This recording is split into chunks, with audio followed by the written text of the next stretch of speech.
एक बार एक पासवान किसी गांव में प्रार्थना सभा के लिए गया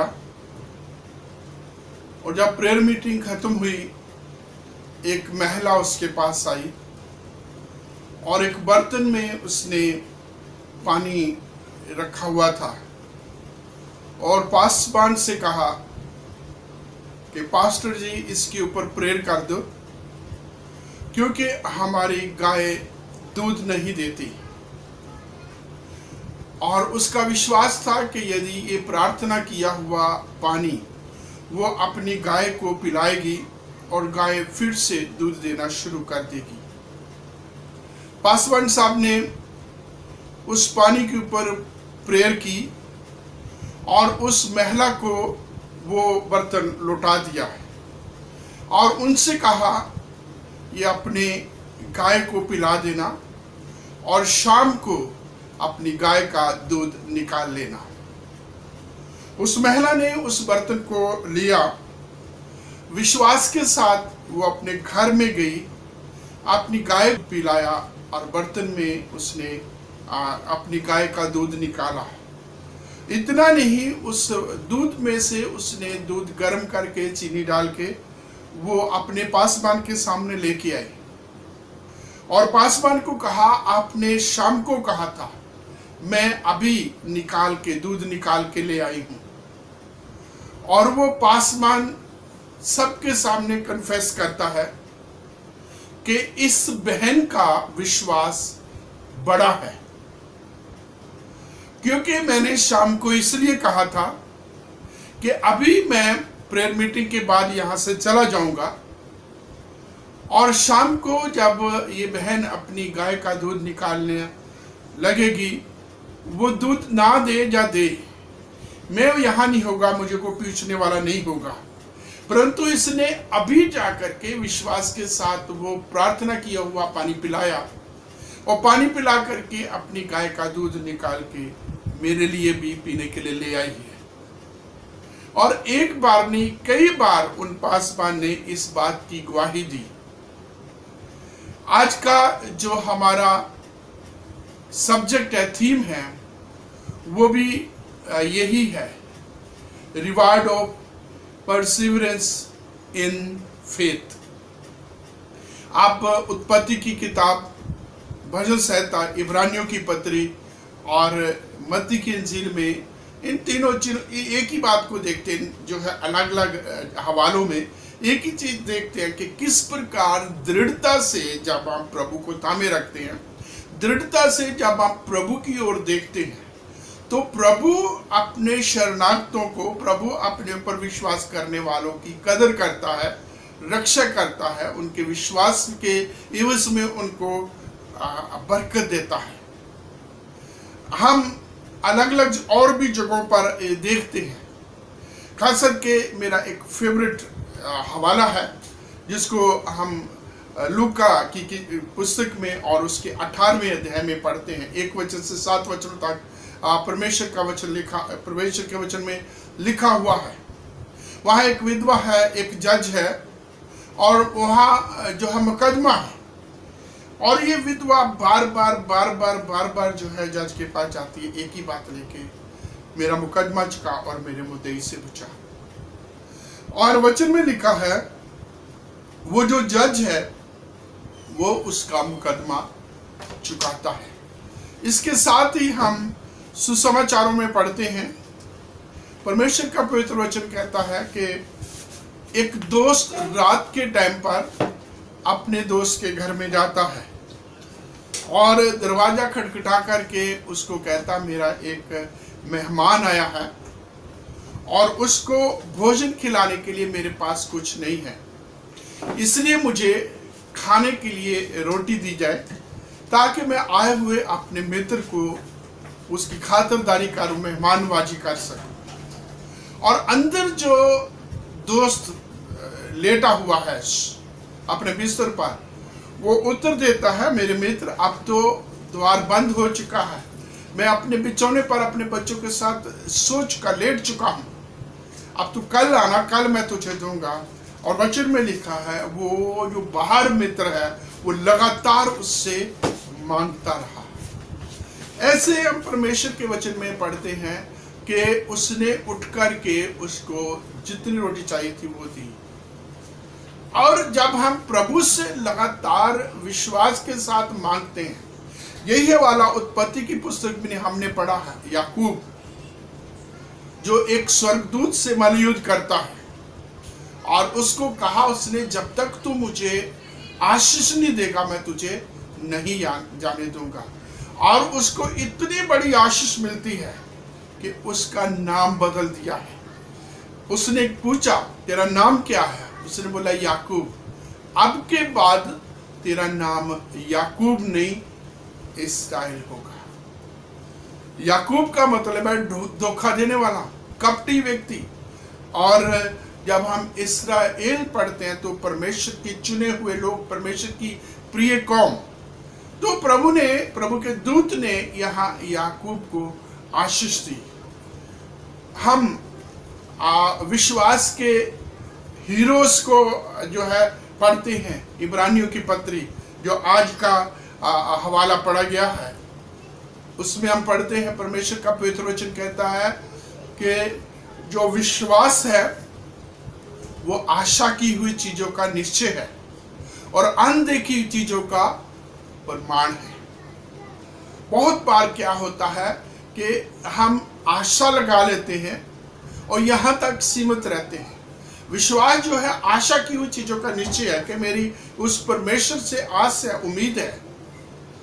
लेकिन हम कई बार डावाडोल हो जाते हैं। याकूब की पत्री में इसको बहुत अच्छे तरीके से बयान किया गया है कि जो विश्वास करता है और नहीं टिकता, चंचल रहता है, वो उन तरंगों की तरह, उन लहरों की तरह है जो समुद्र में बनती हैं और हटती जाती है, बनती है, हटती जाती हैं। वो व्यक्ति जो है परमेश्वर से कुछ पाने की उम्मीद ना रखे। यहाँ जो है बहुत लंबी चौड़ी पूरे के पूरे अध्याय में लिस्ट है जो हम इब्रानियों की पत्री 11वें अध्याय में पढ़ते हैं। और परमेश्वर का पवित्र वचन कहता हर व्यक्ति के बारे में उसका नाम है, क्या क्या आशीष पाई।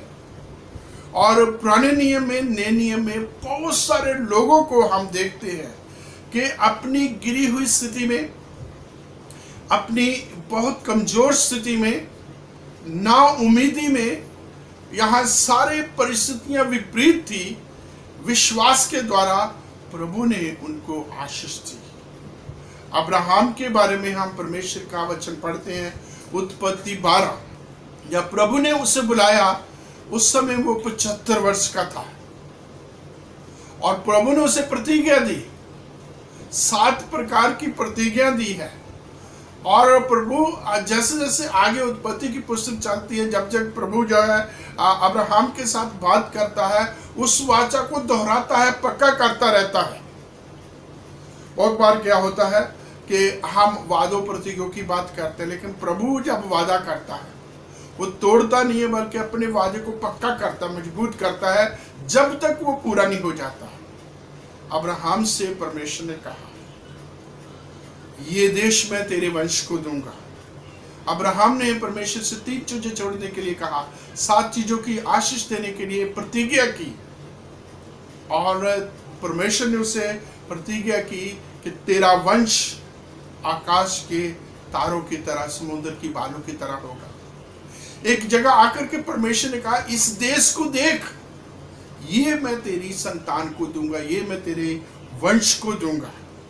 और जब समय आया प्रभु ने अपनी प्रतिज्ञा, अपनी जो वादों को पूरा किया। यहाँ अब्राहम को पूरे के पूरे 25 साल तक इंतजार करना पड़ा।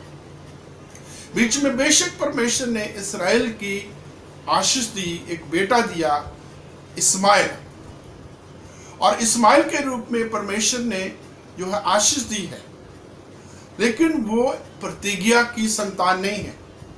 उसके लिए इस 75 साल के व्यक्ति को अपनी उम्र के 100 साल तक वेट करना पड़ा। और जब 100 साल का हुआ, परमेश्वर का वचन कहता है 99 साल में परमेश्वर का वचन कहता है अगले साल आऊंगा और सारा की गोद में बेटा, बच्चा होगा, पुत्र होगा। और जब वो 100 साल का हुआ, परमेश्वर ने उसको इसहाक की आशीष दी। वो परमेश्वर अपने वाचा को, अपने वादों को पूरा करता, पक्का करता और एक समय आता उसे पूरा करता है। लेकिन उसके साथ आप देखिए अब्राहम को पूरे लंबे 25 साल तक इंतजार करना पड़ता है। परिस्थितियों को देखो, सारा 90 साल की है, अब्राहम 100 साल का है। कुछ नहीं हो सकता, कितने भी टेस्ट करा लो, कितने भी इलाज करा लो, कितनी भी दवाइयां खिला लो, ये आशीष, संतान की आशीष जो हमारी शारीरिक अवस्था उसके अनुसार नहीं हो सकती, परंतु परमेश्वर के लिए कोई काम असंभव नहीं है।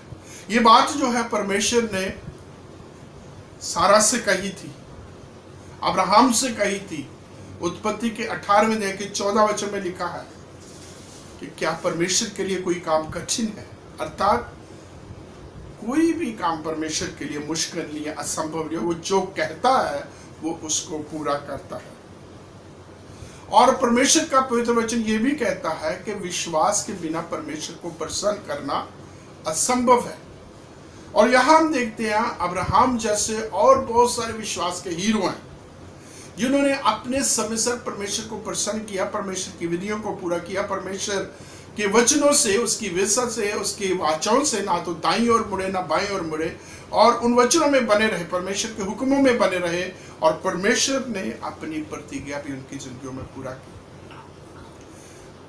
हम शमूएल की पुस्तक में हन्ना के बारे में पढ़ते हैं। इतनी दृढ़ता के साथ, विश्वास के साथ उसने जो है प्रार्थना की प्रभु के साथ, बिल्क कर, रो कर।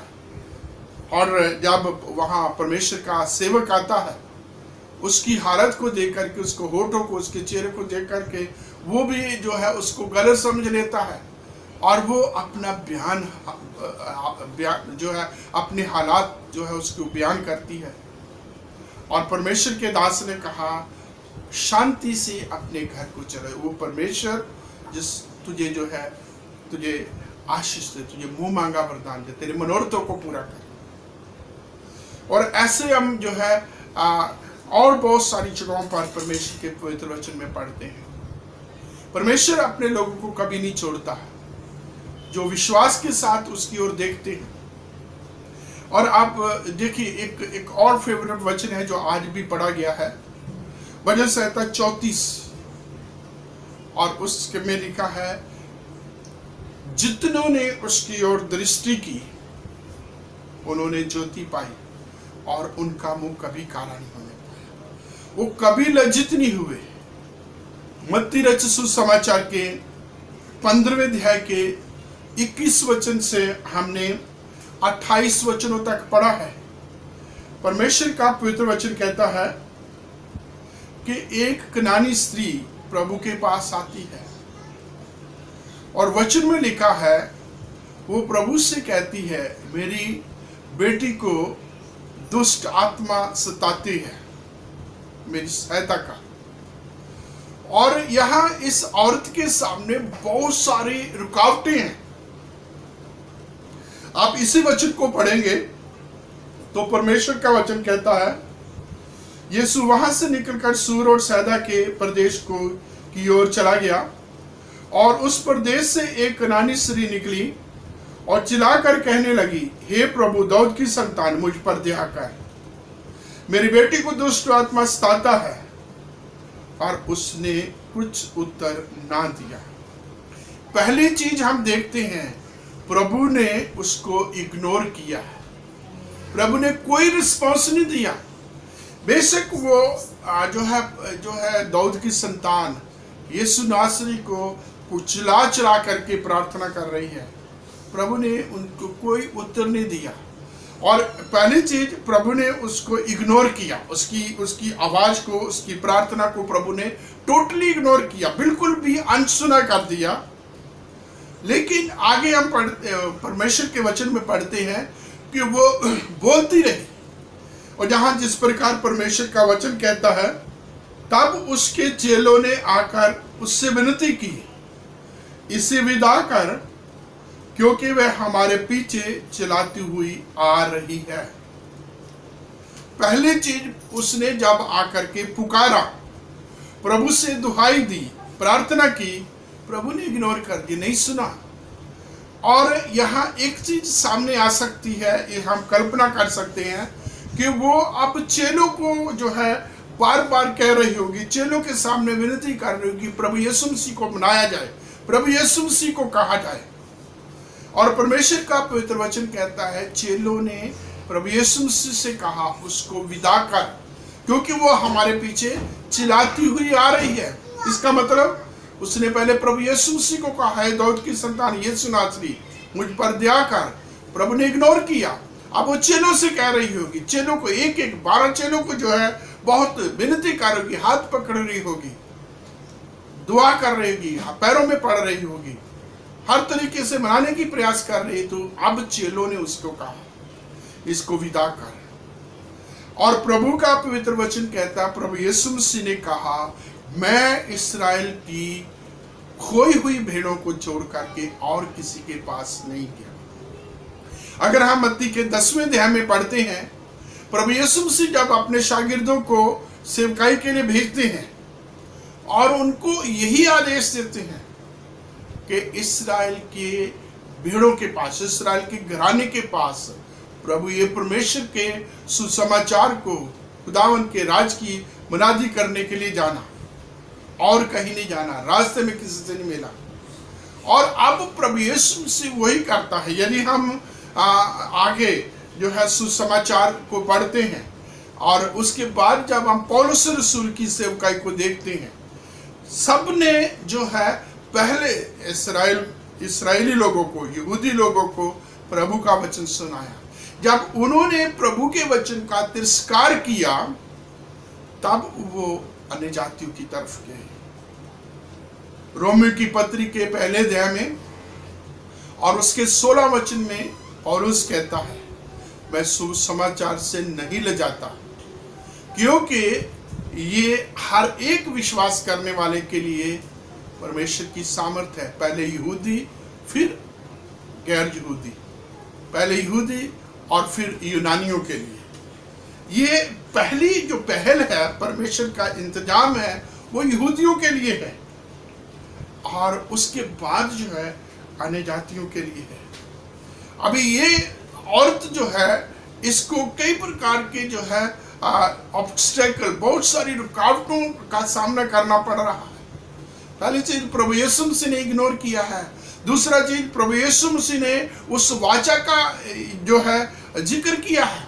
अगर आप जो है व्यवस्था विवरण उसके 7वें अध्याय में पढ़ते हैं, उसका दूसरे वचन से हम पढ़ते हैं कि जब प्रभु परमेश्वर ने प्रतिज्ञा की मूसा के द्वारा कानान देश देने के लिए, जब तुम वहां जाओ उनका संपूर्ण टोटल सर्वनाश करना, सत्यानाश कर देना, और उनके साथ किसी भी चीज का, किसी भी प्रकार का लेन देन नहीं रहा। वहां बहुत सारी जो है जातियों के बारे में लिखा है, वहां वो जातियां होगी कनान देश में, उन तमाम को खत्म करना है और उनके साथ किसी भी प्रकार का लेन देन नहीं रखना। प्रभु यहाँ यूनानियों के साथ, प्रभु यहाँ कनानियों के साथ, प्रभु यहाँ इस्राएल की खोई हुई भेड़ों के अलावा किसी के साथ कोई भी किसी भी प्रकार का कोई लेन देन, कोई मतलब नहीं रखे हुए उन्होंने स्पष्ट कर दिया है, मैं सिर्फ और सिर्फ इस्राएल की खोई हुई भेड़ों के लिए आया।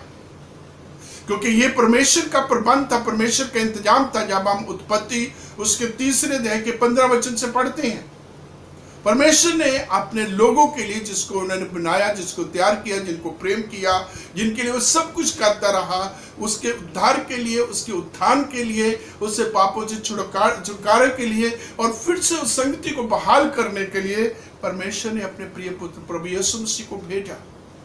और हम प्रभु यीशु मसीह के बारे में भविष्यवाणी को सुनते हैं कि वो अपने लोगों का, अर्थात इस्राएलियों का, यहूदियों का, उनके पापों से उद्धार करेगा। प्रभु यीशु मसीह ने उस वाचा को, परमेश्वर के प्रबंध को बताते हुए इस औरत को एक बार और इनडायरेक्ट अपने चेलों को के द्वारा मना कर दिया। और वचन में लिखा वो यहां तक नहीं रुकी, पहले तो वो चिल्लाती हुई, दुहाई देती हुई, रोती हुई आती है, और जब नहीं सुनेगी चेलों के द्वारा वो अपनी दुआ को, अपनी जरूरत को प्रभु के सामने लाती है, और फिर भी नहीं सुनी जाती। फिर वो प्रभु के कदमों में जो है गिर करके, प्रभु का वचन कहता है कि वो प्रभु के कदमों में गिर करके कहती है। जब प्रभु यीशु मसीह कहते मैं इसराइल की भेड़ों को मैं किसी और के पास नहीं भेजा गया, तब 25 वचन कहती है पर वह आई और यीशु को प्रणाम करके कहने लगी, हे प्रभु मेरी सहायता कर। उसने उत्तर दिया, लड़कों की रोटी लेकर कुत्तों के आगे डालना अच्छा नहीं है। उसने कहा, सत्य है प्रभु, पर कुत्ते भी वो चूर चार खाते हैं जो उसके स्वामियों की मेज पर से गिरते हैं। यहाँ हम परमेश्वर के वचन में बड़ा स्पष्ट तरीके से पढ़ते हैं, प्रभु यीशु मसीह इतने बुरी तरह से उसको जो है फिर मना करते हैं, हार्श हो जाते हैं।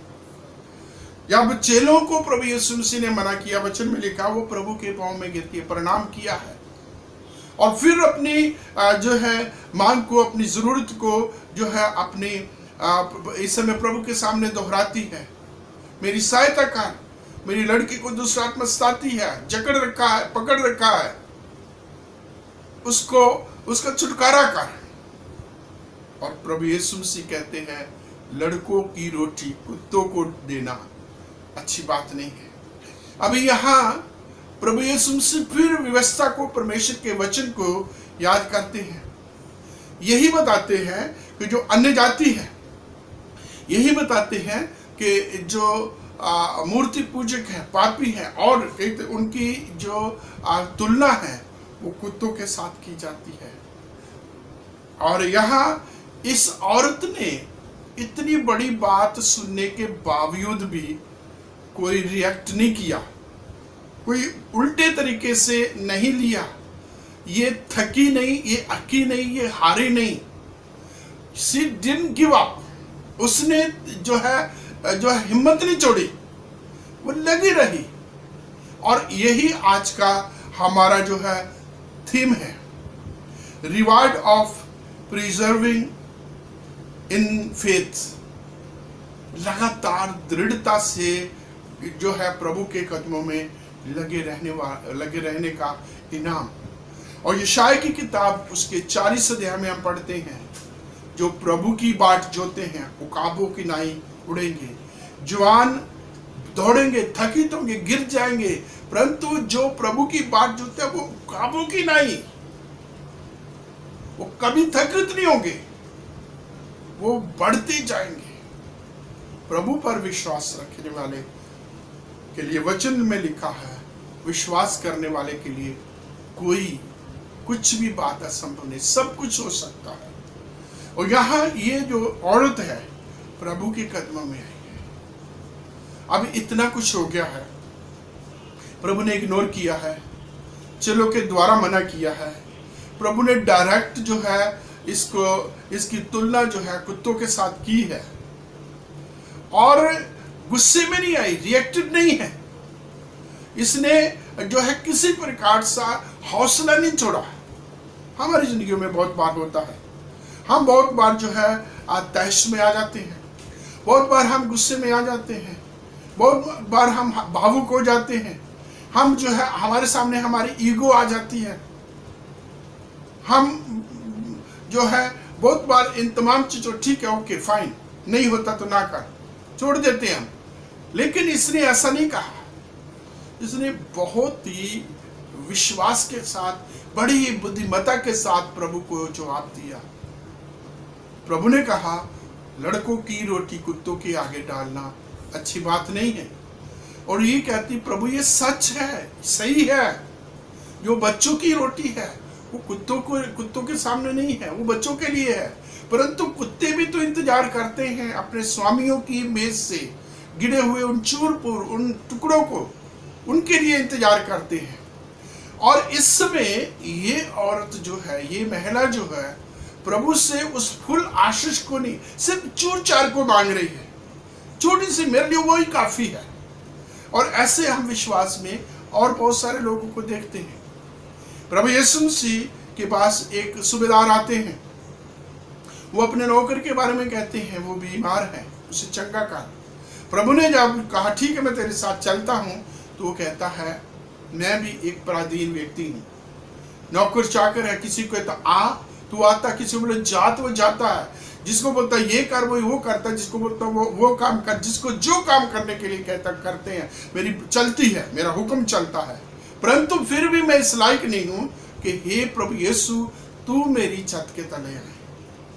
प्रभु ने वहां भी अचंभा किया। ऐसा विश्वास मैंने इस्राएली लोगों के बीच में भी नहीं देखा। और ये औरत प्रभु यीशु मसीह को कहती है प्रभु ये सच है, कुत्ते अपनी मेज के, अपने स्वामी की मेज के नीचे इंतजार करते हैं टुकड़ों के गिरने, चूर चार गिरने के लिए, और उसको जो है उसके द्वारा अपने पेट को भरने। एक और ये होता था, सिस्टम होता था कि उस जमाने में जब जो लोग खाने के लिए खाते थे, और जो साइडों के जो साइडों वाली चीज, अंदर वाली रोटी को तो तोड़ लेते थे, और जो साइडों के उसके कंडे होते थे उनसे वो अपने हाथ भी पोंछ लेते थे, और वो फिर फेंक दिए जाते थे। उनसे उनके पेट्स खाना खाते थे, अपना पेट भरते थे। यहाँ उस चीज की डिमांड कर रही है कि वो जो क्रम्स, वो जो टुकड़े, वो जो चूर चार अपने स्वामियों की मेज पर से गिरता है, उनकी इंतजार करते हैं कुत्ते, वो मुझे चाहिए। और प्रभु ने कहा हे महिला तेरा विश्वास बड़ा है। प्रभु ने उसके विश्वास की प्रशंसा की, तारीफ की कि इसका विश्वास बड़ा है। अगर यहाँ ये भी जोड़ा जाए कि प्रभु यीशु मसीह ने ये भी कहा होगा कि ऐसा विश्वास मैंने इसराइलियों के बीच में भी नहीं देखा, तो इसमें बहुत बड़ी बात नहीं है। अभी इसी अध्याय को जब हम पिछले संडे हम देख रहे थे, पतरस पानी के ऊपर चल रहा था। प्रभु यीशु मसीह ने पतरस को, प्रभु यीशु मसीह ने अपने चेलों को एक बात की, हे अल्पविश्वासियों तूने संदेह क्यों किया। पतरस का विश्वास अल्पविश्वासी है, चेले अल्पविश्वासी हैं, थोड़ा विश्वास है, छोटा विश्वास है। पतरस को प्रभु जी ने कहा man of little faith, but यहां जो है Prabhu Yeshu, woman your faith is great, तेरा विश्वास बड़ा है। ऐसा विश्वास है जिसके बारे में प्रभु यीशु मसीह ने उस राई के दाने के साथ जो है तुलना की कि इतना सा भी विश्वास करो तो पहाड़ों को हटा दोगे। आज ये महिला अपने विश्वास के द्वारा वो पहाड़ हटाने के लायक बन गई है। प्रभु यीशु मसीह प्रशंसा कर रहा। पहली चीज प्रभु यीशु मसीह ने इग्नोर किया, प्रभु यीशु मसीह ने अपने चेलों के द्वारा इसको मना किया। तीसरी चीज प्रभु यीशु मसीह ने डायरेक्ट इसको जो है कुत्तों की तुलना दे करके भी मना कर दिया, लेकिन ये हटी नहीं, ये थकी नहीं, इसने छोड़ा नहीं, ये हियाव के साथ, दृढ़ता के साथ प्रभु से मांगती रही। अभी सोचने वाली बात है, इतना कुछ होने के बाद, इतना कुछ सुनने के बाद, इतना कुछ सहने के बाद, हर जगह इसके लिए निराशा है। अभी तक इसको जो है इसको सफलता हाथ नहीं लगी, फिर भी ये मांगी जा रही है, फिर भी ये प्रभु के पास है, फिर भी ये इतने निम्न स्तर में जाने के बाद भी जो है ये आस लगाए हुए है, विश्वास किए हुए है। इसका मतलब ये है कि जो बड़ी भीड़ प्रभु यहाँ भी जाते थे, वचन में लिखा उनके रोगियों को वो जब लेके आते थे प्रभु ने चंगा करते थे। इस औरत ने जो है प्रभु यीशु मसीह के बारे में चर्चा सुनी, और ये औरत के लिए सबसे बड़ी जो इसके लिए जो रुकावट है, ये एक ऐसी जगह से आती है जहाँ मूर्ति पूजक लोग हैं। यहाँ अशेर देवी, एस्तोरेत देवी, यहाँ बाल देवी देवताओं की और बहुत सारे देवी देवताओं की पूजा की जाती है। वहां से निकल के आ रही है, और वहां से निकल करके आकर के ये प्रभु को दंडवत करती है, प्रभु को नमस्कार करती है, प्रणाम करती है, और प्रभु को प्रभु कह करके जो है कहती है कि प्रभु मुझ पर अनुग्रह कर। और प्रभु ने जब इसको विश्वास को देखा, प्रभु ने इसको जो है कहा तेरा विश्वास बड़ा है। और बहुत बड़ी इसको रिवार्ड मिलता है। हम परमेश्वर का पवित्र वचन पढ़ेंगे। यहां लिखा है 28वें वचन में, इस पर यीशु ने उसको उत्तर दिया, हे स्त्री, तेरा विश्वास बड़ा है, जैसा तू चाहती है तेरे साथ वैसा ही हो। और उसकी बेटी उसी घड़ी चंगी हो गई। मेरे प्रियो, यहाँ देखने वाली बात है, प्रभु यीशु मसीह ने कहा जैसा तेरा विश्वास है वैसा तेरे साथ हो। एक बार फिर इस वचन को मैं फिर पढ़ना चाहूंगा। प्रभु यीशु मसीह जो 28वें वचन में कहते हैं, उसमें लिखा है, जैसा तू चाहती है वैसा तेरे साथ हो जाए। जैसा तू चाहती है वैसा तेरे साथ हो। हमारी जिंदगियों में हम बहुत कुछ चाहते हैं, बहुत कुछ पा लेना चाहते हैं, बहुत कुछ बनना चाहते हैं, लेकिन बन नहीं पाते, पा नहीं लेना चाहते। लेकिन प्रभु यीशु मसीह ने इसको खुली छूट दे दी है। इसको टोटल जो है चॉइस इसके ऊपर, जो तू चाहती है तेरे साथ वैसा ही हो जाए। ऐसा वचन हम जो है पढ़ते हैं यूहन्ना की इंजील के 15वें अध्याय में और उसके 7 वचन में, यदि मेरी बात तुम में बनी रहे, तुम मुझ में बने रहो, जो चाहो मांगो तुम्हारे लिए हो जाएगा। वही चीज प्रभु यीशु मसीह ने इस अन्य जाति कनानी औरत को कही है, जो तू चाहती है वैसा तेरे साथ हो जाए। और सबसे पहले इमीडिएट जो उसको आशीष मिलती है, वचन में कहा उसी घड़ी उसकी बेटी चंगी हो गई है। मेरे प्रियो, जो दृढ़ विश्वास के साथ लगातार प्रभु की ओर ताके रहते हैं, प्रभु उनको मांगने से बढ़कर और समझ से बाहर होकर के उनकी जिंदगियों में काम करते हैं। आखिर में मैं एक इलस्ट्रेशन दे करके मैं आज के इस वचन को बंद करना चाहूंगा। मेरी जिंदगी की एक सच्ची घटना है जो मेरे साथ हुई 1987 में, जिस समय मैं राजस्थान बाइबल इंस्टीट्यूट के थ्रू रेडियो मिनिस्ट्री के फॉरवर्ड जो आराधना प्रोग्राम को सुनते थे, उनके लिए मैं एवेंजलिस्ट था दिल्ली में। और मेरा काम था जो चिट्ठियां हमारे पास आती थी उनको पढ़ना और उसी के अनुसार चिट्ठियों के जवाब देना। एक लड़की का मेरे पास पत्र आता है और उसने अपनी आर्थिक संकट के समस्याओं के बारे में लिखा हुआ था और ये लिखा कि मेरे एक भाई की डेथ हो गई है, मेरे पिताजी रिटायर्ड हो गए हैं और वो आगे बढ़ना चाहती हैं और इस समय उसको अंधकार के अलावा कुछ दिखाई नहीं दे रहा। और मैंने उनकी चिट्ठी पढ़ करके उनको चिट्ठी के जवाब में फिलिपियन 4:19 लिखा, मेरा परमेश्वर अपने महिमामय धन से जो प्रभु यीशु मसीह में है तुम्हारी सब जरूरतों को पूरा करेगा, या ये कि तुम्हारी तमाम कमियों को दूर करेगा। उस लड़की ने उस लेटर को पढ़ा और वो क्लेम करती रही, पूरी दृढ़ता से उस वचन को पढ़ती रही। और कुछ महीनों के बाद, उस समय मैं सेमिनरी में फर्स्ट ईयर में था, उनका उस लड़की का मेरे पास जो है लेटर आता है और उसने मुझे धन्यवाद लिखा कि जो वचन आपने भेजा था वो पूरा हो। उसको दिल्ली के होली फैमिली में नर्सिंग ट्रेनिंग के लिए सिलेक्शन मिली और ना सिर्फ सिलेक्शन मिली, उससे पूरा का पूरा फ्रीशिप मिली। वो फ्री में पढ़ी और उसको स्टाइपेंड भी मिलने लगा और वो आज की डेट में और नर्सिंग ट्रेनिंग करके शादीशुदा जिंदगी में एक बहुत ही खुशहाल जीवन व्यतीत कर रही है। प्रभु की दया से उसकी सैलरी भी बहुत ही अच्छी है, बहुत ही अच्छी, एक अच्छे रुतबे पर वो आज जो है अपॉइंटेड है। तो परमेश्वर का धन्यवाद देते हैं कि जो प्रभु के कदमों में विश्वास के साथ आते हैं। जैसे हम परमेश्वर का वचन कहता है, पढ़ते हैं भजन संहिता 34, हम उसमें पढ़ते हैं कि जितनों ने उसकी ओर देखा उन्होंने ज्योति पाई और उनका मुंह कभी लज्जित नहीं होने पाया। ये महिला जिसका हमने जो है 15वें अध्याय मत्ती में और उसके 21 से 28 वचन तक पढ़ा है, ये प्रभु को देख रही थी, प्रभु की उस जो है मिरेकल मौजज़े करने वाली शक्ति की तरफ दे रही थी, प्रभु की उस जो है आशीष की तरफ जो प्रभु दे सकता उसकी तरफ देख रही थी। भीड़ को नहीं दे रही थी, चेलों को नहीं दे रहा और किसी हालात से नहीं दे रही थी, ये प्रभु की तरफ देख रही थी। किसी प्रकार से हराश निताश नहीं हुई, बल्कि लगी रही और प्रभु ने इसके विश्वास की कदर की और इससे कहा, जैसा तू चाहती है वैसा तेरे साथ हो। मेरे प्रियो, प्रभु हमसे भी अपने इन्हीं वचनों के द्वारा इसी प्रकार आशीष दे सकते हैं। प्रभु में दृढ़ विश्वास बनाए रखें, प्रभु में लगे रहें, प्रभु की स्तुति प्रशंसा करते रहे। प्रभु अपने उत्तम बरकतों आशीष से हम सबको, आपको मालामाल करें। आमीन।